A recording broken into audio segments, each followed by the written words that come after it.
Bienvenue dans cette vidéo consacrée au Gabon, un pays d'Afrique centrale, riche en ressources naturelles, notamment en pétrole et en forêt tropicale.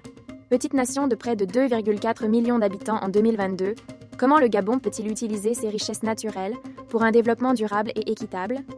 Le Gabon est l'un des plus grands producteurs de pétrole d'Afrique subsaharienne. Ce secteur représente environ 40% du PIB, 70% des revenus de l'État et 80% des exportations. Cependant, cette dépendance au pétrole expose le pays aux fluctuations des prix mondiaux, rendant son économie vulnérable aux chocs externes.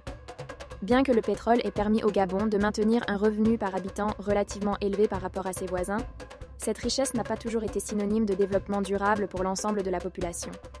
Les inégalités restent marquées et une grande partie de la population vit encore dans la pauvreté. La jeunesse est un trait distinctif de sa démographie. La moitié de la population a moins de 20 ans. Cette jeunesse a de fortes attentes du fait du changement de régime, notamment pour régler le problème du chômage très élevé, 20,4%, touchant en très grande partie les jeunes. Le déclin de la production pétrolière, attendu à partir de 2025 en raison de l'arrivée à maturité des champs pétroliers, oblige le pays à diversifier son économie. Les secteurs des mines, du bois et de l'agriculture seraient alors les nouveaux moteurs de la croissance gabonaise. Le Gabon est déjà l'un des principaux producteurs mondiaux de manganèse, un minerai essentiel pour la production d'acier.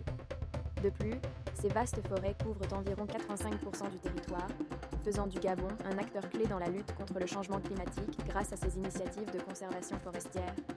La croissance de l'économie a baissé en 2023, se situant à 2,3% contre 3% en 2022. Cette baisse s'explique essentiellement par la baisse de la production de bois et de manganèse, résultant de l'effet combiné des coûts élevés du carburant, de la baisse de la demande de bois sur les marchés asiatiques et de l'arrêt temporaire des exportations en raison des perturbations observées sur le réseau ferroviaire à la fin de l'année 2022. La dette publique a ainsi augmenté, s'élevant à 57,4% du PIB en 2023, voire à 60,5% du PIB si l'on ajoute au stock de la dette les bons du Trésor et les divers arriérés. Les arriérés sur la dette intérieure ont été apurés en fin 2023. En 2023, l'inflation a baissé en dessous de l'objectif de 3% de la CEMAC, se situant en glissement annuel à 2,7% en octobre 2023. Cependant, l'inflation alimentaire reste tout de même plus élevée à 4,7%, affectant ainsi davantage le coût de la vie pour les populations.